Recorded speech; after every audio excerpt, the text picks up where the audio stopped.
जय हिंद। देखो भाई, इंडियन एयरफोर्स को अभी चाहिए ट्रांसपोर्ट एयरक्राफ्ट। हाँ, transport aircraft in the sense जो एयरक्राफ्ट आर्म एंड एमुनेशन कोई गुड्स को इधर से उधर ट्रांसपोर्ट करके लेकर जा सकता है एंड आ सकता है। एंड हमको ऐसा नहीं है कि छोटा मोटा अमाउंट पर ट्रांसपोर्ट एयरक्राफ्ट चाहिए। 80 ट्रांसपोर्ट एयरक्राफ्ट हमको 2026 के अंदर चाहिए एंड इंडियन एयरफोर्स का डिमांड फुलफिल करने के लिए यहाँ पर बहुत सारे कंपनी लिस्ट में उतर चुके हैं। एंड यू कैन से भाई ये ट्रांसपोर्ट एयरक्राफ्ट इतना ज्यादा इंपॉर्टेंट क्यों होती है? वार के टाइम पर जब आर्म एंड एमुनेशन सप्लाई की बात आती है तो ये ट्रांसपोर्ट एयरक्राफ्ट सबसे ज्यादा काम आते हैं। तुम ट्रेन से भी ट्रांसपोर्ट कर सकते हो एंड जहाज से भी ट्रांसपोर्ट कर सकते हो। खैर अगर लैंड की एरिया होगा, पहाड़ पहाड़ वगैरह होगा या कोई अदर एरिया जहाँ पर समंदर का एक्सेस नहीं है तो जहाज में जाना कोई काम का नहीं है। The best option is transport aircraft. Train में जाओगे तो समय लगेगा, ट्रांसपोर्ट एयरक्राफ्ट फटाक से इधर से उधर आर्म एंड एमुनेशन को ट्रांसफर कर सकता है सो दैट हम इजिली वो वार को फाइट कर सकते हैं एंड मे भी जीत सकते हैं। सबसे बड़ा कंसर्न यहाँ पर वार के टाइम पर हो जाता है टाइम। हम 1962 के टाइम पर सही टाइम पर आर्म एंड एमुनेशन अपने आर्मी को पहुंचा ही नहीं पाए, इसीलिए चाइना के साथ हम जो वार हुआ उसमें हार गए थे। एंड इसको मद्देनजर रखते हुए अभी इंडियन एयरफोर्स के अंदर जो कमी है ट्रांसपोर्ट एयरक्राफ्ट का, हमारे पास 10-11 ही लार्ज स्केल ट्रांसपोर्ट एयरक्राफ्ट है एंड छोटे मोटे बहुत सारे हैं, लेकिन अगर in comparison to Indian air force की साइज को देखोगे तो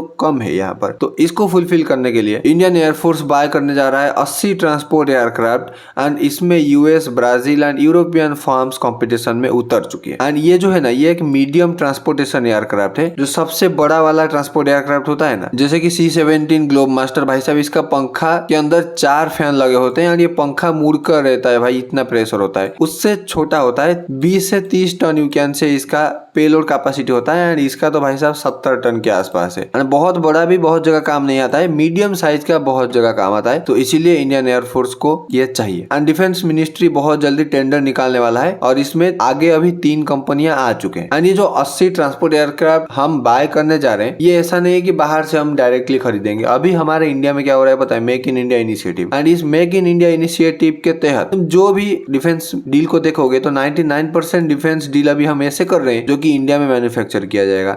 एंड इंडिया में मैन्युफैक्चर करोगे तो भाई 2 फायदा, हमारे लोगों का स्किल डेवलप होगा एंड हमारे लोग जॉब पाएंगे एंड हमारा इकोनॉमी बूस्ट करेगा। एंड जो कंपनी है उसको भी पता है भाई इंडिया में पैसा है, इंडिया में डिमांड है। खैर अगर 100 रुपए कमाता खुद के देश में बना के बेचने के, अभी ये 80 रुपए पाएगा या यू कैन से 60-70 रुपए पाएगा। लेकिन देखो यार, इंडिया एक बड़ा मार्केट है एंड इंडिया में कम्पीट करने के लिए बहुत कंपनियां हैं, तो कोई कंपनी अपनी अपॉर्चुनिटी छोड़ना नहीं चाहता। एंड देखो 2025 के दिसंबर तक ये जो बिडिंग है ये हो जाएगा एंड क्लियर हो जाएगा कौन सा कंपनी इंडिया में ये medium size transport aircraft manufacture करेगा।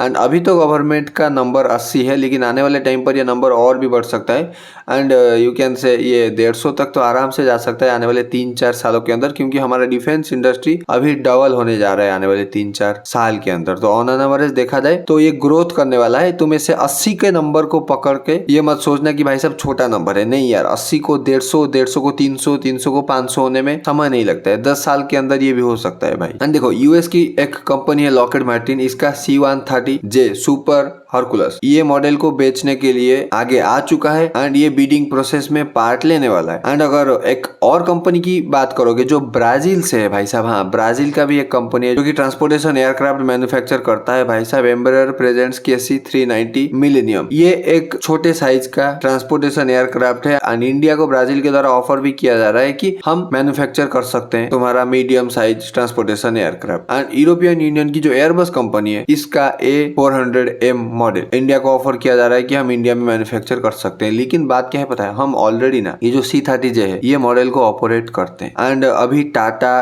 कंपनी के साथ लॉकहीड मार्टिन का बातचीत ये चल रहा है कि इंडिया में MRO फैसिलिटी डेवलप किया जाए। एंड MRO क्या होता है भाई साहब? Maintenance, repair and operating facility. इसमें बेसिकली क्या होता है, तुम्हारे एयरक्राफ्ट के लिए प्रॉपर एक मेंटेनेंस सेंटर बिठाया जाता है एंड उसमें तुम्हारे एयरक्राफ्ट में जो भी डिफॉल्ट आएगा इंडिया में ही रिपेयर किया जाएगा। ऐसे तो क्या होता है भाई, अगर एयरक्राफ्ट में कुछ प्रॉब्लम हो गया तो इसको यूएस भेजो एंड रिपेयर वगैरह होके फिर से इंडिया में ये आएगा, इंडिया में ही इसका पार्ट्स वगैरह चेंज किया जाएगा। हाँ, हालांकि वो पार्ट्स वगैरह यूएस से ही आएगा, लेकिन इंडिया में सब कुछ होगा। इससे हमारा रोजगार भी बढ़ेगा भाई साहब। देखो इंडियन एयरफोर्स अभी लुकआउट कर रहा है 20 से लेकर 30 टन तक कार्गो कैरिंग कैपेसिटी वाला एयरक्राफ्ट एंड ये तीनों ही यहाँ पर सिलेक्ट होते हैं भाई साहब। इतनी हेवी अमाउंट ऑफ कार्गो लेने के लिए इसमें कोई प्रॉब्लम नहीं है एंड हम ऑलरेडी ये प्रोडक्ट को यूज करते हैं लॉकहीड मार्टिन का and maximum chance Indian air force का ये है कि ये प्रोडक्ट को ही कंसिडर किया जाए अगर प्राइस का सिलसिला रहा, क्योंकि हमारे पास ऑलरेडी टेक्निकल स्टाफ इस प्रोडक्ट को यूज करने के लिए है, पायलट वगैरह ट्रेंड है, जो भी आर्म एंड एमुनेशन वगैरह इसमें फिट होता है ये हमको पता है, यूज करते करते हमको इसका मेरिट्स डिमेरिट्स वगैरह भी पता है। लेकिन इंडियन एयरफोर्स को जो भी डिमांड है, खुला तो नहीं बोला जाएगा ना पब्लिक में कि हमारा ये डिमांड है, तो उसको मद्देनजर रखते हुए अगर ये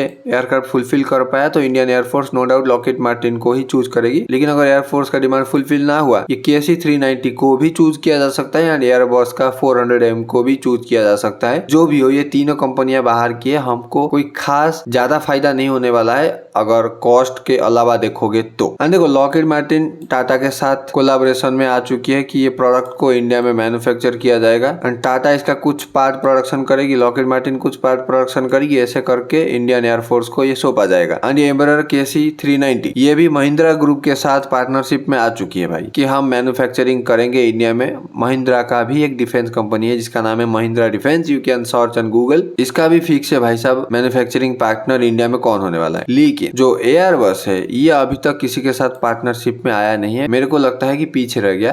खैर देखो, लॉकहीड मार्टिन तो ऑलरेडी टाटा के साथ काम कर ही रहा था एंड अभी टाटा के साथ तो खैर प्लान ही कर रहा है MRO फैसिलिटी को डेवलप करने के लिए। तो टाटा के साथ उन्होंने एक और कॉन्ट्रैक्ट कर लिया कि इंडिया में हम मैन्युफैक्चर करेंगे एंड KC-390 में भी पहले अपना बदाव खेल लिया महिंद्रा के साथ, क्योंकि अगर देखो इंडियन कंपनियों को साथ लोगे तो गवर्नमेंट का तुमको चूज करने का परसेंटेज बढ़ जाता है। एंड अदानी डिफेंस भी अभी है, रिलायंस डिफेंस भी अभी है, नो डाउट एयरबस के लिए कंपनियां हैं, लेकिन टाटा कंपनी सबसे बड़ा है इंडिया में अगर देखोगे, ट्रस्टेबल है गवर्नमेंट के द्वारा डिफेंस आइटम मैन्युफैक्चर करने के लिए। देखते हैं, ये भी एक कोई पिछड़ा हुआ कंपनी तो है नहीं भाई, एयरबस एक रेपुटेटेड कंपनी है एंड ये भी चांस मार सकता है यू कैन से। तो ये तो फ्यूचर ही बताएगा भाई एंड ये गवर्नमेंट का डिमांड ही बताएगा। एंड तुमने एक चीज नोटिस किया यहाँ पर, बोइंग अभी तक रेस में आया नहीं है। बोइंग का बहुत सारे प्लेन है जो कि ये कैपेबिलिटी को मीट करते हैं एंड इंडिया में बोइंग का दबदबा भी है। मे भी बोइंग कुछ बड़ा प्लान कर रहा है, बाउंस बैक करेगा, लेकिन अभी तक तो आया नहीं है।